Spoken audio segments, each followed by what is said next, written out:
Good evening, everyone. Thanks for joining this event presented in the American Inspiration Author Series by American Ancestors, New England Historic Genealogical Society. I'm Margaret Talcott, producer of the series and director of literary programs. It's great to have you with us tonight in the land of history, presidential history. Some logistics before we start tonight's event. On your screen is the schedule for our 75-minute event. Kelly, if you could bring that up. Featuring author Alex Prud'homme and his new book, Dinner with the President. With Amy Traverso of Yankee magazine, he'll discuss food, politics, and Washington ways, going back to our first president. For technology, we are in a Zoom webinar format, which means your microphone is muted and your video is off. We can't take your comments in the chat box, but do look there for relevant information and helpful links. We asked for your questions as you registered. If you have more queries, and we hope you will, do put them into the Q&A box, and Amy and Alex will turn to those in the second half of the program. A video of tonight's discussion is being made by my colleagues in the Brew Family Learning Center. Thank you, Kelly. And this is for the enjoyment of registered participants. Information on that video and all the links that we're going to share tonight in the chat, those will be emailed to you in the days ahead. So never fear. A reminder to our audience, your ticket this evening comes with a signed copy of Alex's book, Dinner with the President. This marvelous work of history will be sent by our partners at Porter Square Books in Cambridge, Mass. Copies will be mailed out by July 21 to the address in your account or the one that you filled out in your survey. They will meet up with Alex Prud'homme's signed book plates. If you'd like additional signed copies for yourself or sent as a gift, there are a limited number of those for sale. You can order directly from Porter Square Books online at www.portersquarebooks.com and use the code AMINS23 to make sure that you get a signed copy. Now for some background on our speakers this evening. Alex Prud'homme is a freelance writer. His work has appeared in the New York Times, the New Yorker, and other such publications. With his great aunt, Julia Child, he co-authored her memoir, My Life in France. He has also authored or co-authored The French Chef in America, France is a Feast, Born Hungry, The Ripple Effect, Hydrofracking, The Cell Game, and Forewarned. Alex lives with his family in Brooklyn, New York. Now, for tonight's moderator and discussion partner, Amy Traverso is the senior food editor at Yankee magazine, our partner for this event, and a co-host of the public television series Weekends with Yankee, as well as the podcast Talking with My Mouth Full. Amy is the author of the award-winning The Apple Lover's Cookbook. She has appeared on the Martha Stewart Show, Hallmark Home and Family, Throwdown with Bobby Flay, and Gordon Ramsay's Kitchen Nightmare. She will join us on screen in 20 minutes or so after an illustrated presentation by Alex. But again, first, let's hear from Alex. Alex, it is so great to have you with us. I really love your book. Especially as it covers such rich tidbits of American history, cuisine, and of course, culture. We're all about culture here. And from the genealogy perspective, of course, I like the family history, which you and I have talked about, your connection to the chefs, Julia Child, and also to Paul Prud'homme. I won't make you talk about that now, but we really do look forward to hearing more from you. So over to you, Alex. Thank you for being here.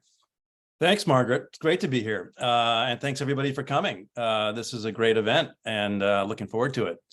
So Dinner with the President, it's a narrative history of the White House, but viewed through the lens of food, which is, I don't think has ever really been done before. I don't see any other book out there quite like this. You know, 1600 Pennsylvania Avenue is a unique place. It's at once a busy office, the nerve center of the Western world, a decorative arts museum, an actual home, and as Jackie Kennedy put it, an emblem of the American Republic. It's basically the most powerful house in the world, and so it follows that the meals and food policies created there are among the tastiest and most influential in history. Similarly, the president is both a symbol of the nation and an actual human being with sometimes quirky tastes, whose decisions about seemingly minor things like eating jelly beans or not eating broccoli can have a major economic and political consequences. And it turns out the public pays close attention to what the president eats. When you're the commander-in-chief, every bite counts, for better and for worse. So what, I wondered when I was putting this book together, would the arc from George Washington's desperate troops foraging for mushrooms at Valley Forge to Garfield's squirrel stew and Taft's roasted possum to space-age Pop-Tarts and Sanka to more modern kale, McBurgers, and performance-enhancing ice cream tell us about our leaders, the industrialization of the nation, and ultimately ourselves? I came to write this book the long way around. I was raised in a family of great cooks and eaters, some of whom were diplomats or civil servants, and we like to sit around the dinner table arguing about politics and history. That's the background. One of my relatives was, as Margaret mentioned, Julia and Paul Child. Paul was the twin brother of my grandfather, Charlie Child. And so I grew up with Paul and Julia, knew them quite well, and heard their stories around the table. They were diplomats in France and Germany and Norway before Julia gained fame as the French chef on PBS in the early 60s. And when I was working with her on her memoir, My Life in France, I discovered that in 1967 and 1976, she made the first ever television documentaries about what it takes to put on a state dinner as seen from behind the scenes. And that got me interested in the larger subject of food at the White House. And so that's sort of the beginning of my more specific interest in this subject. And then in 2016, I had a book out about fresh water called The Ripple Effect, and I was asked to give a talk at the White House to mid-level staff there. And I had a friend in the administration, and he said, well, if you're coming to the White House, let's get some lunch at the Navy Mess, which is the cafeteria on the ground floor of the White House and next to the Situation Room. And then he gave me a quick private tour around the White House, and it was just an unexpectedly moving experience for me. I felt the history kind of emanating from the walls and floors, and seeing the Oval Office, seeing the state dining room, watching the kitchen at work, looking at the paintings, the portraits of the presidents and first ladies, and the busts really brought history alive for me in a very unexpected way. And I think that subconsciously, that's when this book was really seeded. And it took me another couple of years. I was working on other projects, but I began to work on it in the fall of 2018 and was going great guns when COVID came along and interrupted my progress. But it finally came out this past February, right before President's Day. And I've been talking about it around the country. It's been a lot of fun. One of the first things that I discovered is that virtually every president has an interesting food story. And I didn't want to write an encyclopedia. I wanted to find the best, most compelling, most unusual, interesting stories. And so the hardest part of this process was to decide what not to use. If any of you have ever done any presidential research, you know that there's a tsunami wave of information out there about the White House and the presidents and the first ladies, the first cats and dogs, you name it. And so I developed some criteria to kind of keep my focus. I wanted to use the most recognizable presidents because I wanted to reach a broad audience. So rather than doing someone like James K. Polk, I would do Dwight Eisenhower. And to make it as educational and entertaining as possible, I tried to find the most compelling food stories that sort of told us something about the evolution of the nation and also about the personalities of the presidents and the first families. So I winnowed my list down to about 26 presidents. Some chapters are longer than others. Some are quite short. Some are a little more lengthy.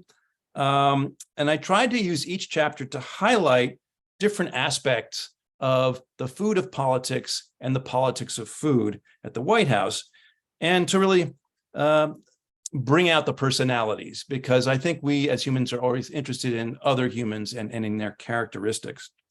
And so it was a lot of work, but it was a lot of fun. So why don't we go through a few of the presidents that I tackled. Thanks, Kelly. So here we have George Washington at Valley Forge in the terrible winter of 1777. They had lost some battles. They were in retreat. The British were in Philadelphia, living large. It was winter. They were eating and drinking and hunkering down and saving their energy for the spring. But Washington and his troops didn't have that luxury. On paper, Valley Forge looked like an excellent retreat. It was a high plateau. It was encircled by trees and it had water. The only problem was that there wasn't much food, or so they were told by the local farmers and merchants. But then it turned out that there was actually plenty of food around to serve the starving troops. It's just that the farmers and merchants were selling them to the redcoats, who paid better than the Continental Army. And Washington was just furious by this. And he sent some Nathaniel Greene, who was his chief man on the ground, and sent him out and scoured the countryside and collected as much food as he could. And then he flogged a few of these fellows to make an example out of them. And soon enough, suddenly his larders were full. It just strikes me as a kind of a classic American origin story. Even back in the day, we're always looking for the best deal, even if it's with the enemy. And then spring came along and more bounty appeared. And, food was an important factor that helped to turn the revolution around and for us to win the war. One thing that's changed since those early days is dental hygiene. So by the age of 45, George Washington had only one tooth left, a bicuspid.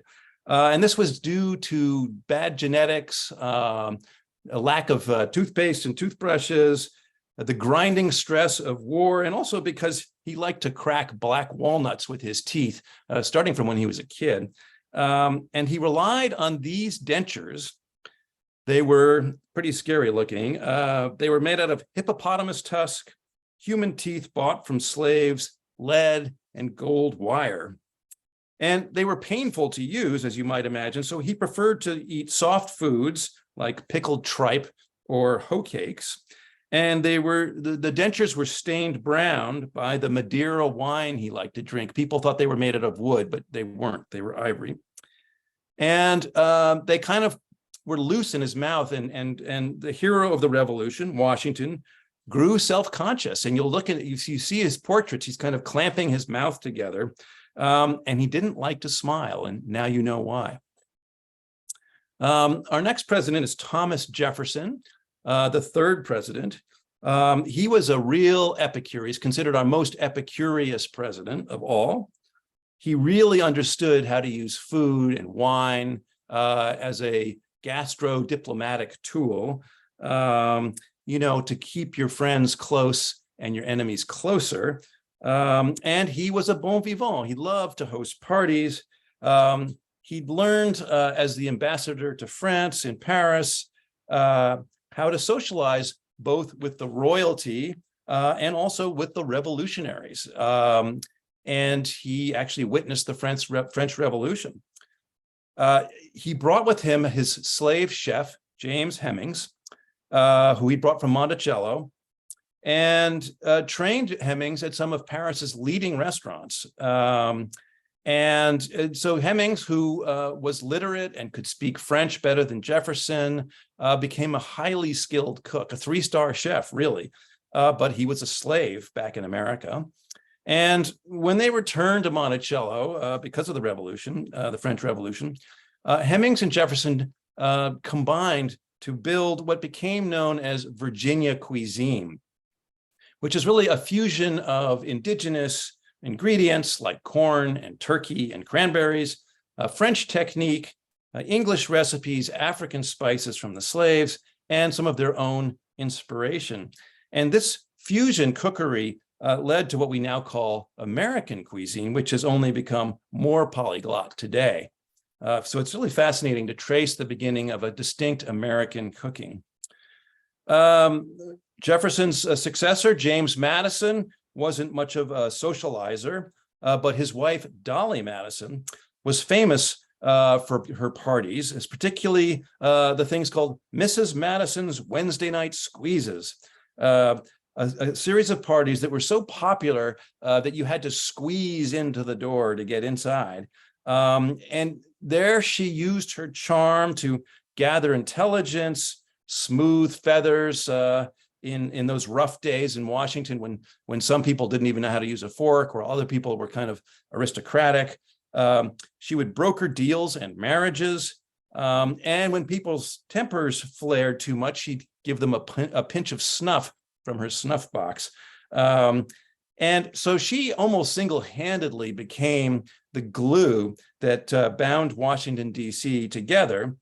And she really understood how to use food, entertaining, as a political emollient to get everybody to get along and get some legislation done. So in this way, Dolly Madison was really the prototypical first lady, the first kind of modern first lady. Now, this is a very important but unpaid job that some of her successors, like Jackie Kennedy and Nancy Reagan, embraced to a point, but that others, like Bess Truman or Eleanor Roosevelt or Melania Trump, had very mixed feelings and even resented. Next, we have Teddy Roosevelt and William Howard Taft. They lived in an age of excess and were two of our heaviest presidents. When TR went camping up in Yosemite Valley with the naturalist John Muir, they debated land preservation over campfire steaks every night. And the result of that was that Roosevelt protected not only the Yosemite Valley, but he conserved something like 230 million acres of land for public use and established the U.S. Forest Service. So he was known as the conservation president. And their adventure in the mountains was known as the most consequential camping trip in American history. Ironically, for a guy who was so active and was a boxer and a hunter, he ended up essentially eating himself to death. It's really fascinating as a kind of a psychological biography, that chapter. His protege, William Howard Taft, liked to eat steak 3 times a day sometimes, eventually swelled to 354 pounds to become our heaviest president. He tried to diet, but he cheated. He became a golf fanatic. And when he wasn't eating steak, his second favorite food was roasted possum. Now, back in the day, possum was considered kind of the height of sophisticated dining, and he would have people from across the country sending him possums, sometimes alive. And when a doctor once said, you know, that rich possum meat's not so good for you, President Taft, Taft declared, well, I'm very fond of that possum, and that possum is very fond of me. He had no regrets.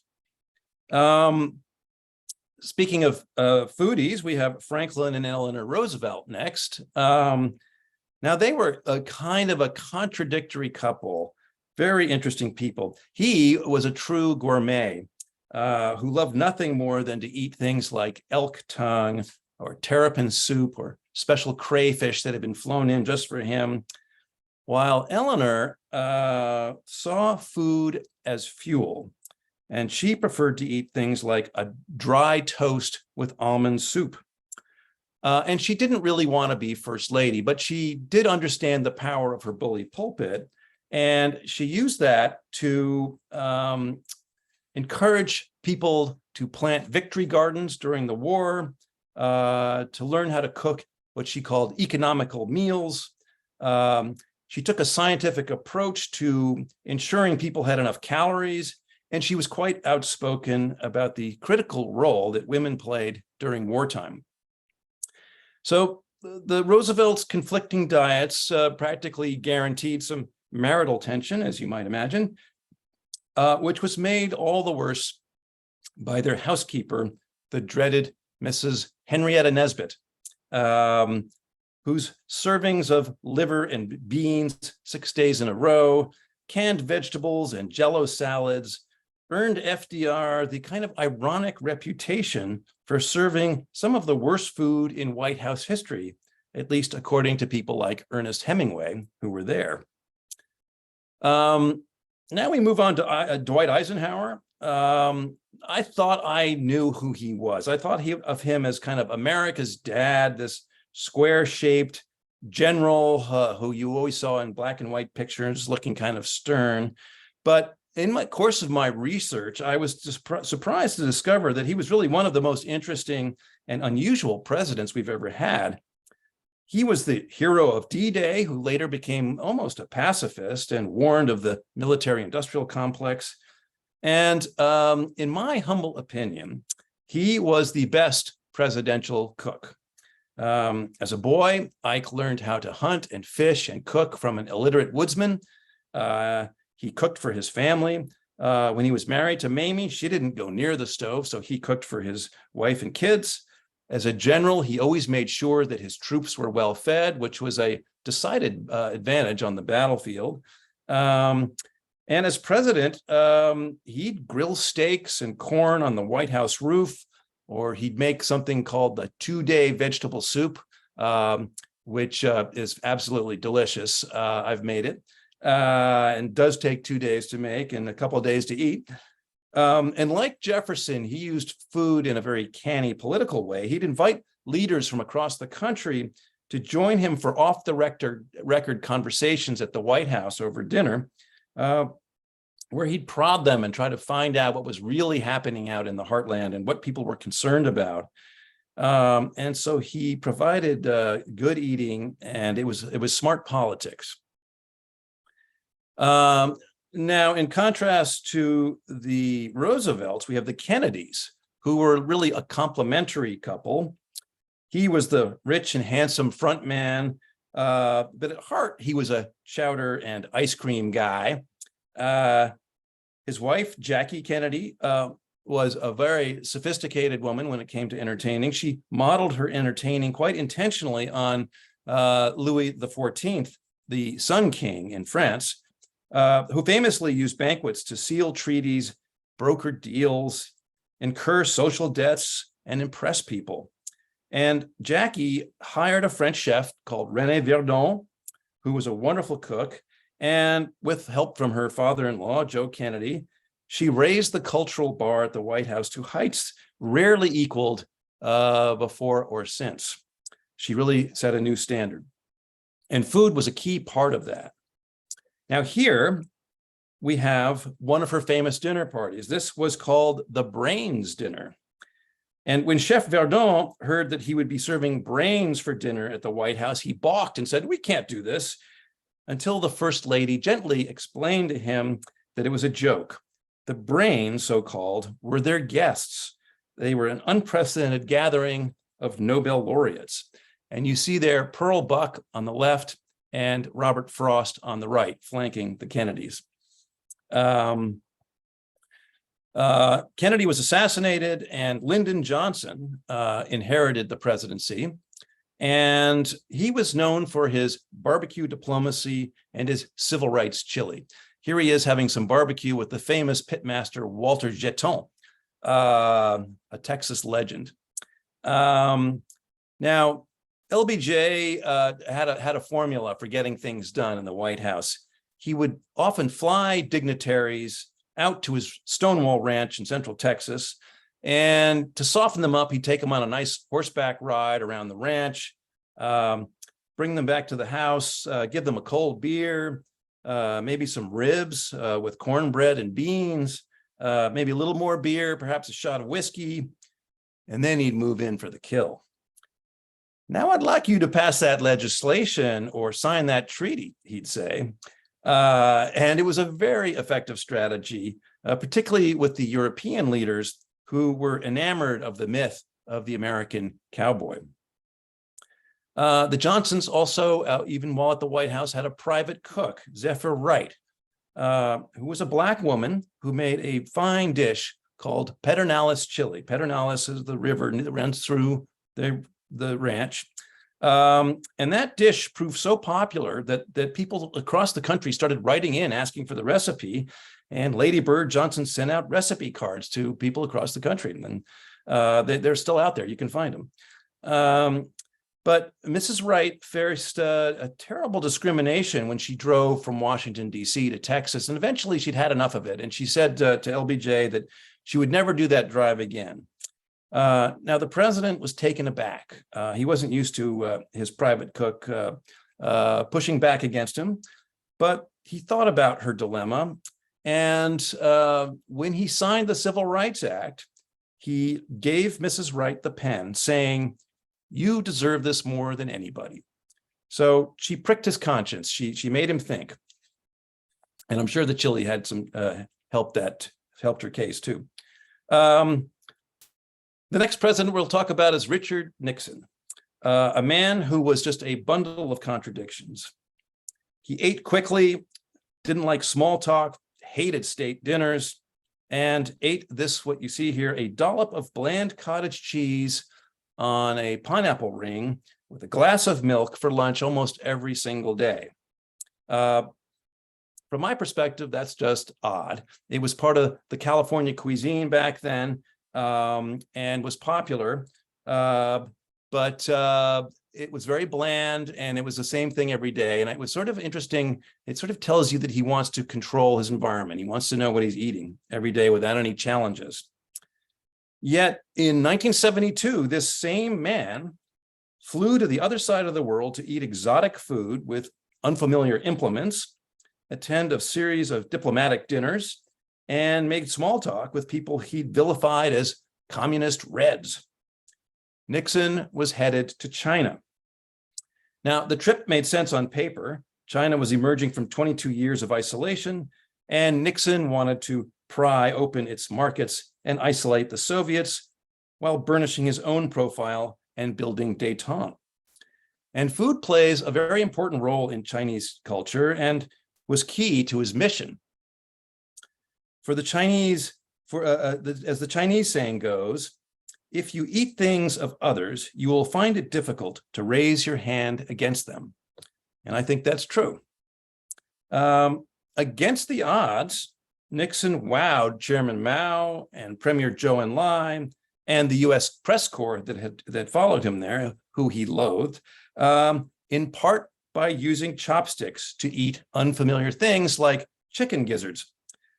Now, this was no accident. Nixon was not a coordinated man, but he had practiced using chopsticks in secret for months before this trip, knowing very well that all of the cameras would be on him and that using chopsticks adroitly would make him look presidential.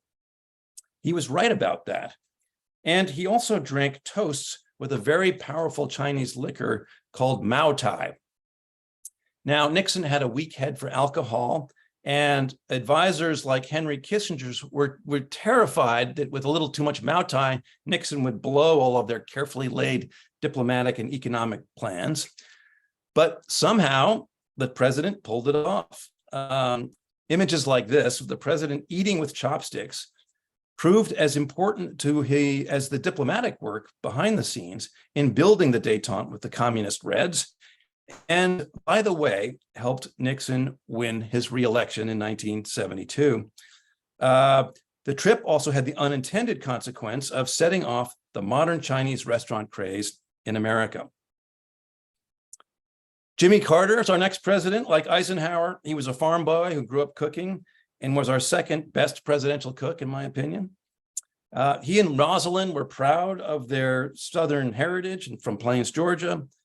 But the story I like best was a high-stakes diplomatic showdown when he invited two blood enemies, Menachem Begin of Israel on the left and Anwar Sadat of Egypt on the right, to Camp David, to broker peace in the Middle East. Now, everybody told him that this was absolutely impossible, but in September of 1978, Carter invited them to Camp David, the rustic presidential retreat in the Maryland mountains, far from the press and the pressures of politics, and got them to at least talk to each other. And at first, things didn't go well. They went from bad to worse, in fact. And the whole thing seemed to be a disaster. But he was determined to broker a deal. And then his wife, Rosalind Carter, had a bright idea. Why not get the younger delegates together, hope they mingle, and encourage their leaders to compromise and engage? Okay, but how do we do that? Well, she organized a party and she put food in different rooms. Cheese fondue over here, chocolate-covered strawberries over there, drinks out on the patio, and lo and behold, it worked. The younger staff mingled, and this helped to break the ice with the leaders and bring about an historic peace, the Camp David Accords, which still stands today, remarkably. Now, Ronald Reagan was famous for his jelly beans and TV dinners, but it was at state dinners that the Reagans really made their mark. The most famous was a gala for Lady Di and Prince Charles in 1985, when, as you see here, the Saturday Night Fever star John Travolta stepped out of the shadows and danced with the dazzling princess. It was a remarkable moment, a commingling of Hollywood, British royalty, and the White House. It was a night worthy of Jackie Kennedy, and one of the greatest White House social events in recent memory. It also had the effect of helping the outsiders from California, the Reagans, to gain a degree of acceptance in sometimes stodgy Washington, D.C., which was no small feat. 2 years later, the Reagans hosted the Gorbachevs after signing the INF Treaty, and after they ate a sumptuous Russian-inflected dinner of salmon, lobster, and veal, Gorbachev noted that, quote, "winter is on the wane." And this really marked the beginning of the end of the Cold War.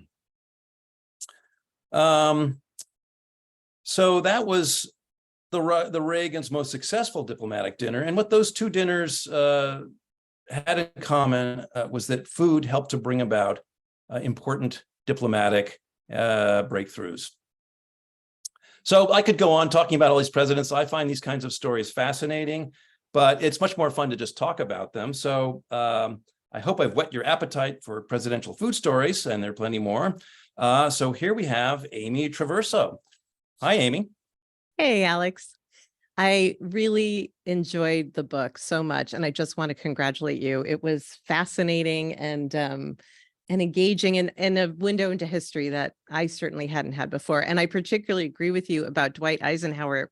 That chapter really shook my perception of him. And I love in an interview, he said, I find that self-rising flour really makes my baking much easier. Yeah, right. So amazing to hear him say that. Yeah. So you've talked about some of the great Epicureans, food lovers, foodies who occupied the White House. Who were some of the biggest food phobes? Oh, well, there were a couple of them that come to mind immediately. John Adams, our second president, good Massachusetts boy from Quincy. He wasn't a food phobe, but he and Abigail Adams liked simple New England fare, like fish chowder or codfish cakes. He would drink a tankard of ale every morning for breakfast to help his health. And when he was the first president to move into the White House, and he didn't really care for socializing much, but there was social pressure for him to host the first opening party at the White House. And so he and Abigail eventually gave in and gave a party, but they just served sweets and drinks. So they weren't big foodies. Yeah. But perhaps my favorite food phobe was Woodrow Wilson, who had a nervous stomach. He was dyspeptic. He could only eat bland foods, and he had a doctor friend who was concerned about his health, and came up with all these nostrums, these powders, and he had to use a stomach pump, and it was just really awful. But for the sake of journalistic integrity, I tried one of his recipes, which was a health breakfast of grape juice with 2 raw eggs in it, which I guess was meant to be like the Rocky diet to give you protein in the morning. And I can just mention here that there are 10 recipes in the back of my book, 10 presidential recipes. That's one of them, Wilson's healthy breakfast. So I dare you probably all the to try least it. tried, but the most interesting to look at. That's right. Yep. Yep. So you talked about the Reagans and the Madisons and the Kennedys as really having mastered the official state dinner. Tell me about a one dinner that really stands out. Well, you almost have to look at it by era, but one of my favorites involved the Kennedys, who were these consummate hosts, and they had been in Paris on a diplomatic trip and had been invited to the palace at Versailles, where they had this fabulous magical dinner with a kind of a theatrical performance afterwards in the woods. And Jackie was determined to reproduce something like that back home. The question was, who would it be for, and how would they do it, and where would they do it? And it turned out that they had an important state dinner on the horizon, and that was with General Ayub Khan of Pakistan, a very important ally for us in the early 60s and today. And but the Khan was annoyed with the Americans, and so Jackie really wanted to put on a great show to kind of try to broker some peace between her husband and the general. And she came upon a brilliant idea, which was to do the first state dinner off of the White House grounds, and in fact at George Washington's mansion, Mount Vernon, just due south of Washington, D.C. in Virginia, down the Potomac. And so she set up this beautiful tent. And we may have a photograph of that, Kelly. If you have that tent photo, we could show people what it looked like outside of Mount Vernon. And they had 132 guests. The fact that the old mansion didn't have much electricity, there you go. There's the beautiful tent. And if you haven't been to Mount Vernon, I highly recommend it. Off to the left, there is a bluff, and the house overlooks the Potomac River. It's really gorgeous. The fact that the house didn't have much electricity or bathrooms didn't bother Jackie. She proceeded with a sort of steely will. Right before the dinner took place, the mosquitoes started to swarm and attack the workers. So they sprayed some poisonous gas around to kill the mosquitoes, but that then drifted towards Chef Verdon's food, and he grew so agitated he threatened to quit. So the staff was freaking out, and Letitia Baldridge, Jackie's social secretary, said, do you think we can do it? And Jackie said, of course it can be done. And so it was. And the guests came by flotilla. A series of boats came down from Washington and along the Potomac, including a PT boat like the one that Jack captained during the war. The guests disembarked and they came up the bluff, and they had this magical dinner. The light faded, and the ladies were in these diaphanous gowns as they flitted across the lawn, and then their earrings were sparkling in the candlelight, and fireflies came out to add a kind of touch of surreality to it all. It was just this lovely, lovely, warm evening. Verdon had cooked a beautiful dish, a poulet chasseur, which is a chicken and mushroom sauce. Right before dinner, the secret reason for this extraordinary performance came to pass when Jack Kennedy took General Khan for a private walk, just the two of them, through Washington's gardens.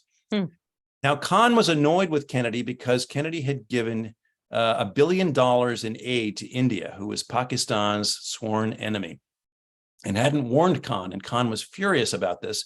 And so he canceled the CIA's use of his secret air bases to fly reconnaissance missions over China to keep an eye on their nuclear program, which we knew nothing about.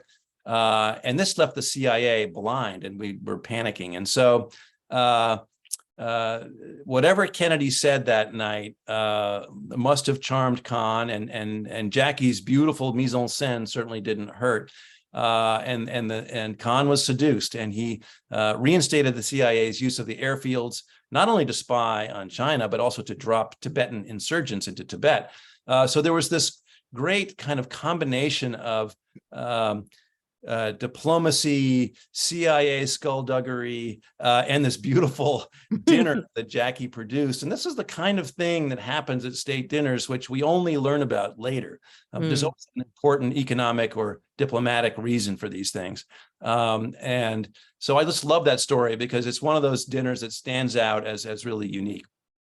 Well, that actually kind of brings me to my big question, which is, you write that food acts as a bridge between the personal and the professional aspects of life and of politics. But you also note that at state dinners, diplomacy really is the focus more than the food. So my question, and yet we have all these examples of times where these face-to-face sitting down at the table and breaking bread really moved the needle on some untractable situation.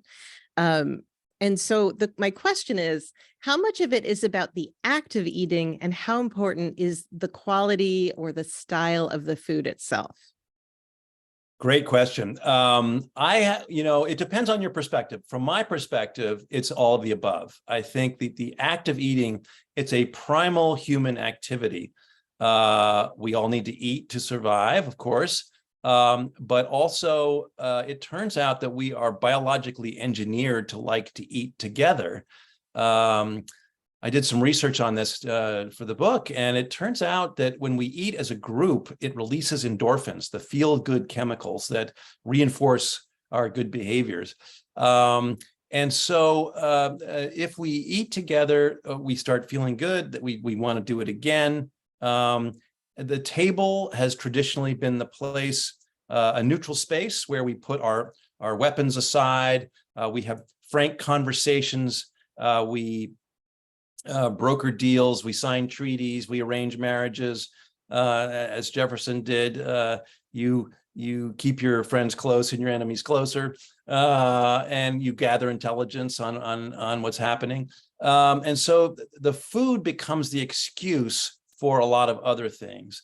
And the food also signifies certain things. So when we have a state dinner, we often serve something with it. We serve the best of American ingredients, use the best techniques, but really there's always a nod to the guest country. So it could be, if you have Gorbachev, you serve wine from the Russian Valley in California, where a lot of Russians stayed, and it was kind of a nod to him. Or with President Modi, just 10 days ago, President Biden served an all-vegetarian meal cooked by an American cook, but all vegetarian with some Indian flavors. So it's a tremendous honor to be invited to a state dinner. It plays well to your domestic audience, but also globally. And these things are really important. Even though the first state dinner was hosted by U.S. Grant back in 1874, and some people periodically ask, what's the point of a state dinner in the day of the internet? Why do we need it? Well, I think the answer is that because we're humans, we're primates. We like to eat together. And as Nancy Reagan said, you can get a lot of work done at these dinners. There's something about sitting there breaking bread together that it's very effective as a communications tool. So really, food is a form of communication. Wow. That's a long answer. No, that's really helpful. So over a lot of the history that you chronicle in this book, I noticed the White House zigzagging between putting forward a very kind of earthy, down-home American comfort food, and then alternately trying to kind of aspiring to reach the heights of French haute cuisine and put forward a very sophisticated image. And it's kind of ping-ponging like that until about the 1990s, where this intentional focus on American, well, actually with Thomas Jefferson accepted, I should say, we get sort of during the Clinton era, this idea of American, new American food. So why did it take so long for us to get there? And what did you make of that ping-ponging? I think it's fascinating. And one of the things I try to do is when I interweave these chapters is to show how that ping pongs. And, one of the aspects of the book that I find fascinating is looking at the presidential menus, which evolved, as I mentioned briefly earlier, from, George Washington and his troops starving and foraging for mushrooms and eating very simple foods like mutton stew, to the day when things like roasted possum or terrapin soup were considered the finest dining one could have. And squirrel stew, another favorite, which these are things we no longer eat anymore, and we kind of think are weird or gross. And then you go up to the space age Pop-Tarts, and you go to our modern highly processed foods like McBurgers and things like that. And it's fascinating to me how the nation has evolved. The presidents often reflect the state of the nation, but they also have their own quirky tastes. And so a more recent example of this ping-ponging would be you go from the Obamas, who had their White House garden, were very concerned about health, were foodies, allegedly. President Obama in particular was a really interested in what was happening in the coolest restaurants and was knowledgeable about those. And then his successor, Donald Trump, was proudly that called himself the fast food president. And what I like about that is that it was very intentional. Yeah, there he is, the fast food president. This is the famous, what he called the burger banquet for the Clemson football team. And instead of serving them a banquet of food, he sent of White House food from the White House kitchen. He served them, as you can see, burgers and pizzas and chicken McNuggets and things like that. The message was really to his audience. It turns out that when we see somebody wearing a shirt we like, we say, oh, that's a nice shirt, but we don't think much about it. But when we see somebody eating something that we like, it goes into our primal brain and it tells us, oh, he likes the food that I like. We must be from the same tribe. Therefore, I trust him. And so he didn't even have to say it. But the message of this tableau you see here is, I like this food. You like this food. Therefore, vote for me. It was very much like Reagan with his jelly beans, and even Carter with his burgers. Clinton with his burgers. It's a way of branding yourself. Sometimes it backfires. When George H.W. Bush talked about eating pork rinds, it didn't ring true to people. He was this thin Yankee wasp from Connecticut who was playing the Texas oil man, and people didn't really buy it. But Trump clearly genuinely loves fast food. And so it was an effective message, whether you like him or not. It was kind of a stroke of genius to do this, because once you see that image, you can't unsee it. It's, and it went around the world in 30 seconds. And it was one of the images that defined his presidency. So, mission accomplished. Well, I have two more questions for you, and then we'll get to some audience questions. So I one more request, if you do have some questions you want to ask, put them in the Q&A at the bottom of your screen, and we'll get to them shortly.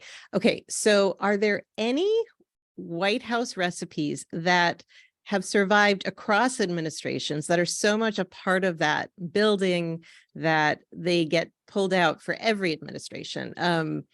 You mentioned in the book that the eggnog at the White House holiday parties is especially good. Are there any other examples like that? Well, along with the eggnog, there's the traditional gingerbread house. It's a gingerbread model of the White House that I believe was started back in the 60s and is now it started as a very kind of rustic thing, something like that we would make at home, and has evolved into this elaborate, incredible structure. My friend Bill Yossis, who was a pastry chef at the White House, had to build it for years, and it would consume him. And in fact, the holidays became, they started preparing for the holiday dinners because there was something like 5, 6, 7 food related events at the White House every day in December. And so they started preparing for that back in September, making things and cookies and so on, and freezing them for December, because it was just so much work that they could never possibly keep up in real time. In terms of I wouldn't say there are particular recipes that are handed down so much, because you do have the executive chef changes every once in a while. Sometimes they retire, other times they're fired. The longest serving executive chef was a guy named Henry Holler, who served 5 administrations. The current chef, Christetta Comerford, has served 4. So she's closing in on Holler. But there are others who, only lasted, a few months or a year or so. It really depends on the disposition of the First Lady and the President and how things are going. There have been some of the chefs are like the president's, kind of these flamboyant characters who love the pressure and they love the proximity to power and being there. There's a guy named Walter Scheib who was hired by the Clintons, had stayed through the George W. Bushes, but was eventually let go, who was kind of this dramatic character. And unfortunately, he died, but his book is quite entertaining because he's not afraid to dish. And he worked with Roland Mesnier, the famous French pastry chef, who was at the White House for many years. And Roland was also very sort of strong-willed, and they didn't like each other. There was a dispute over ingredients and who got to use which ingredients, and course. And yet they shared this tiny office up at the top of the White House, and they didn't like to talk to each other, so they would leave little notes about what the ingredients they were using. But this is the kind of behind the scenes drama that I thought was very entertaining and kind of educational too. You see that these people who kind of achieve godlike status almost, or heroic status at any rate, they're just people, they're humans, and they have their foibles. And it's a little bit of an upstairs downstairs situation. It's just fascinating. Really, it really is. This theme that emerges so many times throughout the book is the way in which, and the face-to-face breaking of bread really can break down barriers between people. And you write about this in the book, that whether it's at a party in Washington or at a bipartisan dinner, that tradition has really faded recently. And I think we have a photo of one particular bipartisan lunch during the Obama era. But I wish I could pass a law that everyone had to get together and eat together on some regular basis. I think we'd get more done. What's your take on that? I 100% agree. And I'll read you a little section from the end of the book about that very subject. I'm glad you asked, and I like this picture because, there's Mitch McConnell and Harry Reid. And, McConnell famously said he was going to limit Obama to a 1-term presidency, but that didn't work out. But yet here they are, Nancy Pelosi, John Boehner, they're all breaking bread together. So part of my conclusion is, I'll just give you a little tease. I mean, the most of the conclusion in my book is about a state dinner that I held for myself. I was trying to get invited to a state dinner. The Trumps didn't want to invite me. So I decided to hire a former White House chef, John Mueller, who cooked real presidential dishes for me, each of which has a story behind it. And I invited some people who had worked at the White House or covered it for the Washington Post or food historians. I had 10 people, and we had this wonderful dinner in a historic mansion around the corner from the White House. And we talked about what a state dinner is, why it remains important and vital now in 2023. And but then at the end, I get on my soapbox a little bit about just what you were saying. And there's a section that goes kind of like this. It says, I say that the president is our eater in chief, and part of his or her responsibility is to preside over the nation's table in an active and informed way. Yet many presidents have failed to recognize the symbolic, practical, and political value of eating together. These are missed opportunities. Breaking bread is a fundamental human act. We all have to eat to survive, after all. When we eat together, it releases endorphins, the feel-good chemicals that reinforce our behavior. So not only do we enjoy eating together, we seem to need to eat together, even if we disagree with each other, which is a useful survival strategy. The table has traditionally been considered a neutral space where weapons are put aside, treaties are negotiated, marriages are brokered, leaders get to know each other as real human beings rather than stick figures, and frank conversations can be had outside of the usual channels. Communal meals have been a launchpad for the American dream for nearly 250 years, and few places on earth rival the White House as a place to eat. The literal president's table, whether it's a long banquet table in the state dining room, a small table at a lawn party, or the kitchen counter in the first family's private quarters, is a practical necessity. It's a place to eat. But the metaphorical president's table encompasses many, many meanings. It's a symbol of the nation, its bounty, and the multiplicity of voices and identities of its citizens. It's a political stage, a diplomatic arena, a forum for debate, a cultural showcase. It can be an indicator of our leaders' interior lives and their administration's broader priorities. We live in an unsettled time, and the deals once made in the Senate dining room or at the cocktail parties that have held Washington together forever are withering, and people have been pulling their chairs away from the communal table. Yet at the end of the day, that table is ours, the electorate's, for we voters are ultimately responsible for who sits there, what they eat, and why. I remain cautiously optimistic that human nature is on the side of comedy and community. Sharing food and drink is a vital, essential means of connection. Though it isn't always easy, we look to our presidents for leadership and must hope or insist that they inspire us to pull our chairs back to the nation's table, sit down, and break bread together again. That's great. So I love thanks. So we have 3 questions from the audience. The first one is near and dear to your heart. Are there any stories to share about Julia Child intersecting in some way with the White House concerning food? Well, yes. And in fact, this was one of the ways that I got interested in this subject in the first place. When I was working with Julia on her memoir, My Life in France, I knew that she had been to the White House, but I didn't realize quite how much time she'd spent there. She was very modest and she didn't like to toot her own horn, as she put it. But the things that got me really interested were these 2 TV documentaries she made. The first was in 1967, when LBJ hosted Prime Minister Eisaku Sato of Japan to a state dinner. This was a very difficult year for Johnson. The Vietnam War wasn't going well. The students were marching in the streets. There was racial strife. The environmentalists and rock and rollers were causing trouble, and he was kind of retreating into his bunker. Wasn't talking to journalists much. But if anybody could charm LBJ, it was Paul used to say that she could charm a polecat. And sure enough, he allowed Julia to bring a small camera crew in. And they back then, 67, they used real film. They shot it on black and white. And they shot a documentary about all the work it takes to put on a state dinner and why state dinners are important.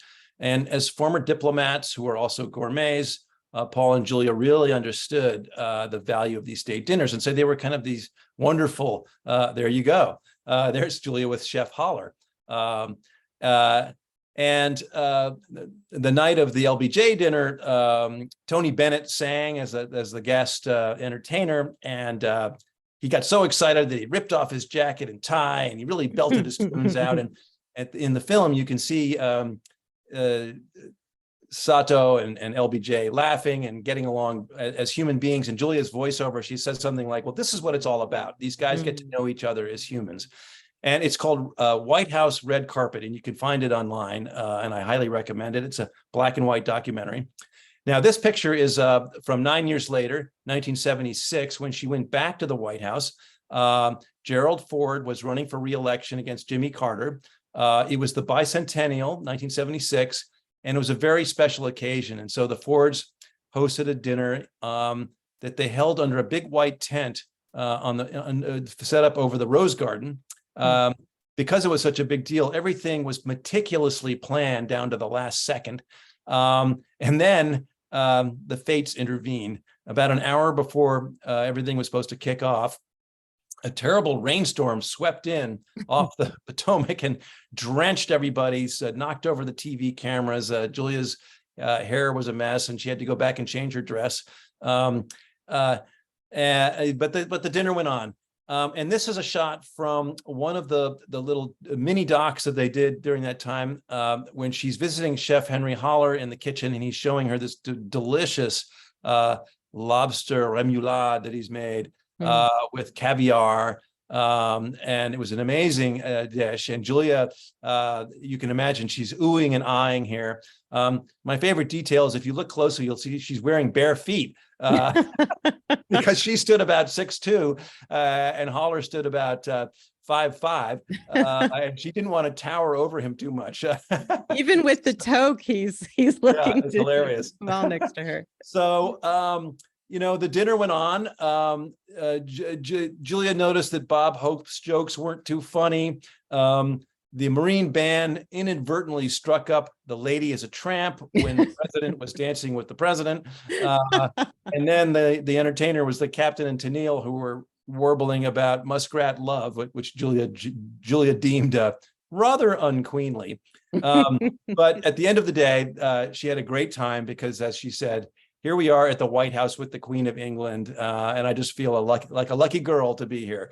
And these state dinners are so important. And this one solidified what they call the special relationship with Great Britain. And so these state dinners really interested me. And in going through Julia's papers, I discovered she'd done all sorts of research, and this is one of the things that led me to write Dinner with the President. Wow. Okay, here's the second of 3 questions. Which presidential chef was considered the most accomplished? Ooh, that's a really tough one because there were a lot of really good cooks. I mean, starting with George Washington's slave, a guy named Hercules, who, had to cook over open fire back in the day, which is very difficult. And he produced, these exquisite meals, and he became kind of a celebrity chef back then, to the point where the Washingtons allowed him to sell the scraps of leftovers and make some money. And he bought very fine clothes. And while the capital was in Philadelphia, he used to walk through the open air markets there, dressed as a dandy with a top hat and a gold-tipped cane. And he was, this well-known guy, this really accomplished chef, who actually ended up escaping from the Washingtons. And that's a whole dramatic story that I tell. Then you have James Hemings, I mentioned, Jefferson's cook, who was a 3-star chef, really accomplished. More recently,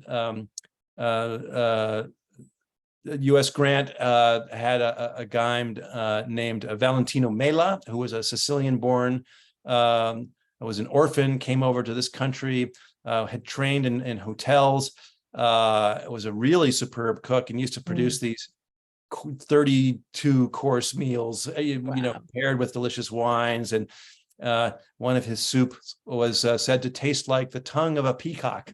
And then, the French chefs, as you mentioned, René Verdon, it was exquisite. Hans Raffert, who was a German, was really good in the 60s and 70s.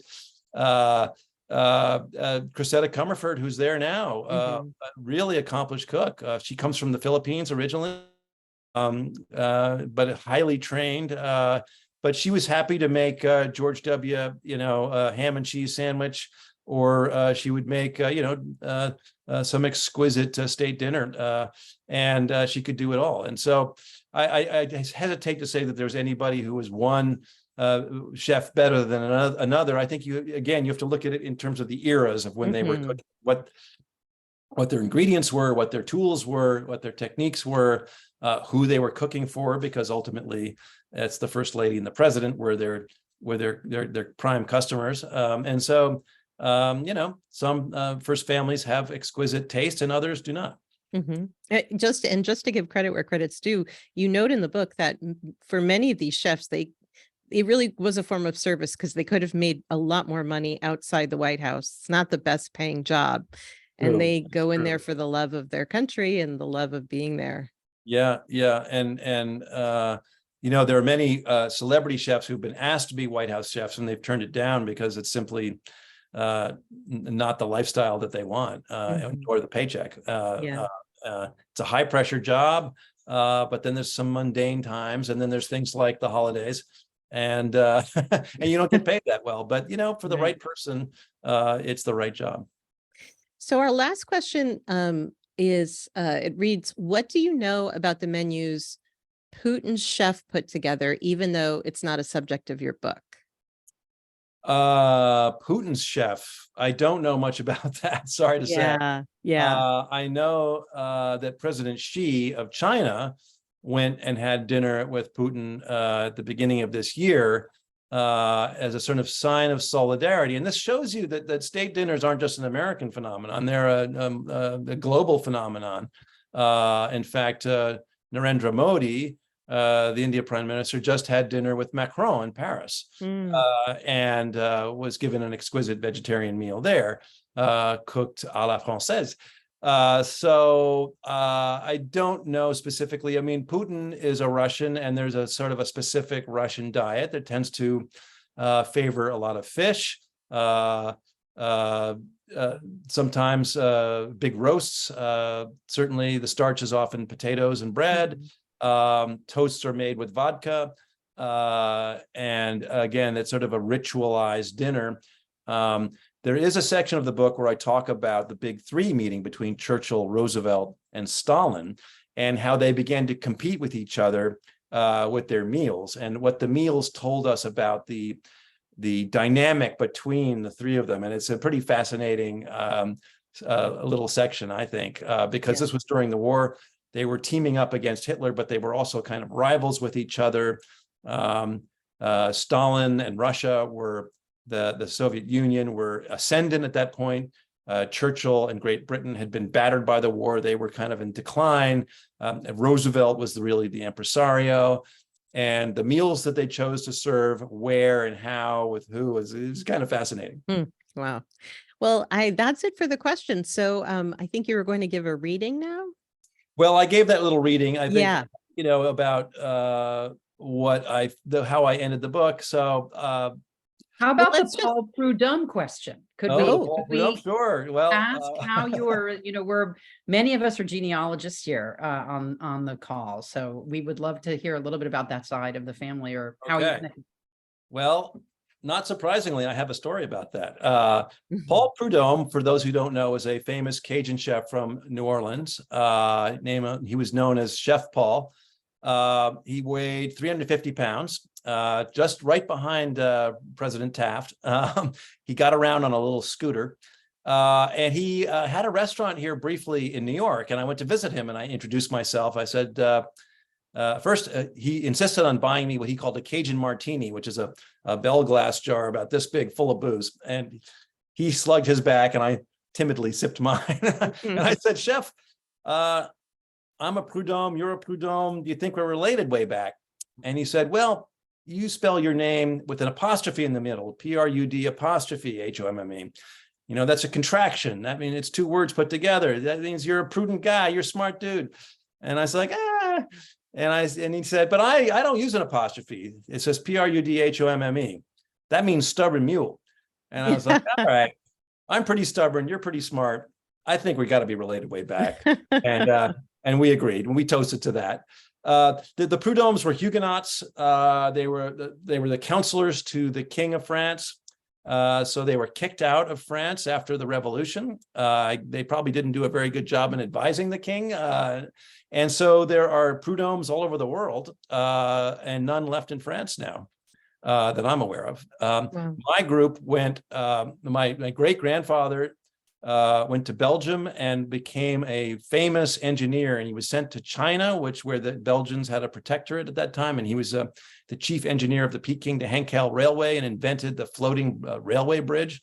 and then went to Canada and worked in the mines and in Mexico, and then eventually retired in France and in Cannes. And Chef Paul's group went to Canada, and then down to Louisiana. And the word Cajun comes from Acadians. So the French in Canada were known as the Acadians, and that got kind of bastardized into Cajun. And yet they still speak this kind of French Creole patois there, and the food is heavily influenced by French technique and sort of the history there. And as we all know, it's fabulous. So that's the Chef Paul story. Now, since you know so much about the Prud'homme side, what do you know anything about your child side, where they originated from? What yeah, they were Anglo, they were British, Irish, Scottish, and what's interesting is that Paul and my grandfather were twin brothers. Their father died when they were very young, so they never really had a father figure. Their mother was this beautiful woman who was not a particularly good mother. She kind of let them run off and do their things, and they got into all sorts of trouble. They were very bright, and they sort of were autodidacts, and they taught themselves a lot.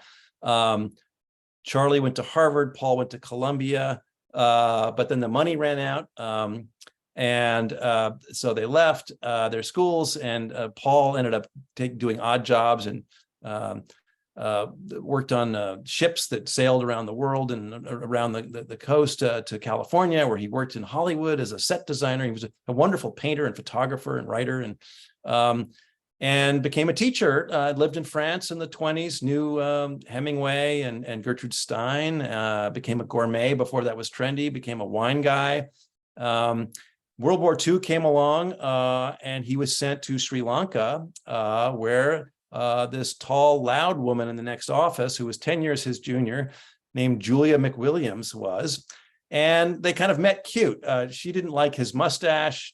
He didn't like her loud laughter all the time, but they bonded over food, and they would go on elephant trips into the jungle. They would sample restaurants. They were sent to China, to Kunming, which has a wonderful Chinese food. Chinese food became Paul and Julia's second favorite cuisine after French. And there's a lot of similarities between French and Chinese cooking.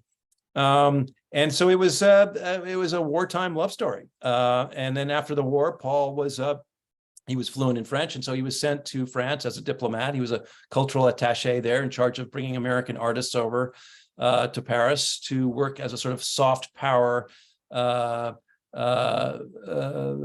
tool of persuasion, to let the French know that we weren't their enemies, and we weren't an occupying power. We were there to help protect them from the Russians. And Julia was a diplomatic spouse who didn't know how to cook, but went to the Cordon Bleu after tasting her first French meal at La Couronne, the oldest restaurant in France, November 3rd, 1948, the day they arrived, when she had a sole meunière and a sputtering butter sauce, oysters, Portuguese, beautiful French bread and butter, some French white wine, and it kind of rocked her world, and she became obsessed with French food. And so she went to the Cordon Bleu, learned how to make it, began to teach students. They came back to the States, and in 1961, her first cookbook, Mastering the Art of French Cooking, was published, and she was off to the races.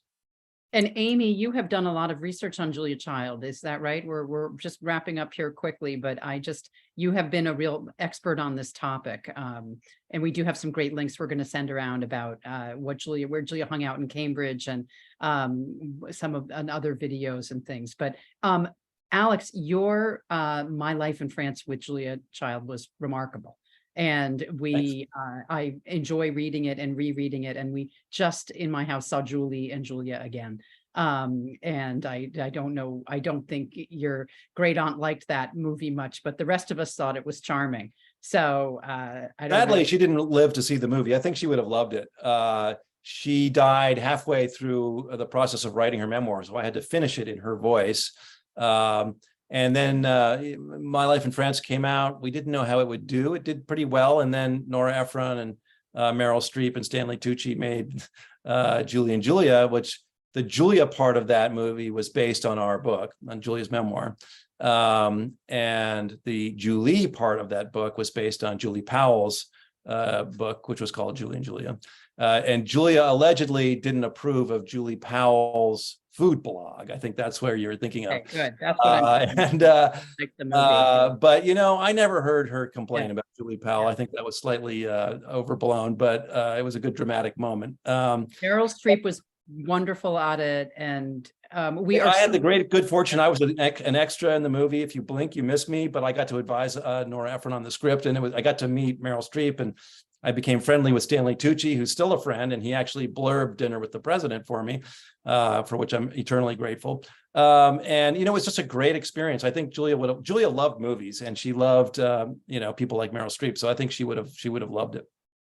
Oh, well, we're wrapping up here, and I just want to say tremendous thanks to both of you.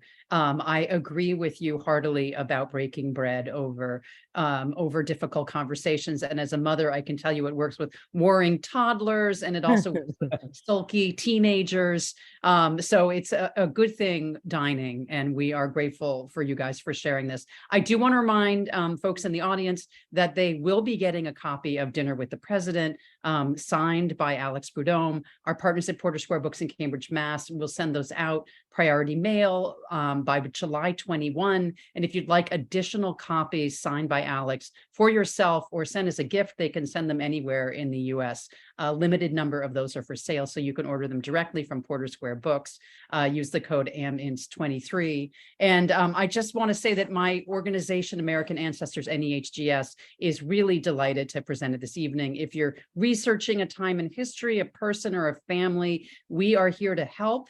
NEHGS members can access our digital archives and our extensive databases, 1.4 billion searchable records any time of day or night. And free to the public, you can chat with one of our genealogists. Our Brew Family Learning Center hosts many educational programs. Our mission is to educate, inspire, and connect. And if you do have any slides there, I did want to mention that we have some great programs coming up. You'll see that we serve folks from all different backgrounds in all different areas of our country. And later this month, we hope to connect with you in person in Philadelphia. Our summer dinner is taking place at the Museum of the American Revolution on Thursday, July 27, where the galleries will be specially open for us. The guest of honor and speaker that evening will be the Pulitzer Prize-winning historian Alan Taylor. His topic will be the immigration revolution of British America, 1600 to 1800. There's more information and registration links on our homepage, americanancestors.org, and in the chat, and we'll also make sure that's in the email to you in the days ahead. And for you literary sorts, join us virtually for more author talks in the American Inspiration Series. The 3 events you see here are free of charge.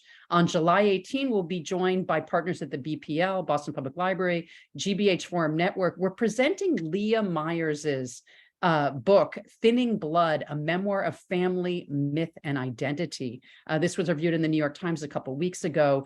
In her family line, Ms. Myers may be the last member of the Jamestown S'Klallam tribe. And due to her tribe's strict blood quantum laws, she is really the end of the line. So her book is her attempt to leave a record of her family. It's being reviewed in the Boston Globe this weekend, and again was reviewed in the New York Times. It's really interesting, and she'll be in dialogue with another tribe member from a different tribe in Kansas. On August 8th, we're featuring 2 authors in a special talk about summer artist colonies on Cape Cod and Cape Ann. Don't miss hearing from John Taylor Williams about his book, The Shores of Bohemia. It was the front page of the New York Times Magazine last summer, and Elliot Bostwick Davis about Edward Hopper and Cape Ann. Their dialogue and visual presentation should be a really delightful summertime education. And on August 29, we'll welcome Dean King and his book, Guardian of the Valley, John Muir and the Friendship That Saved Yosemite. Of course, this author is going to touch on that famous outing of TR and John Muir, presidential presidential as it was, as Alex said. He too is going to do an illustrated presentation, which should be beautiful and historically rich. Again, we'll be in partnership with the Boston Public Library and GBH Forum Network. Okay, back to tonight, winding down. Thank you, Alex and Amy, for this wonderful program, a glimpse into history and to politics, past and present. And we thank tonight's audience, book buying audience. We're grateful to you for tuning in, for your care and your questions and your interest in American history. Enjoy your summer reading, all of you, and we'll hope to see you and inspire you soon again. For now, a good evening to everyone. And thank you so much.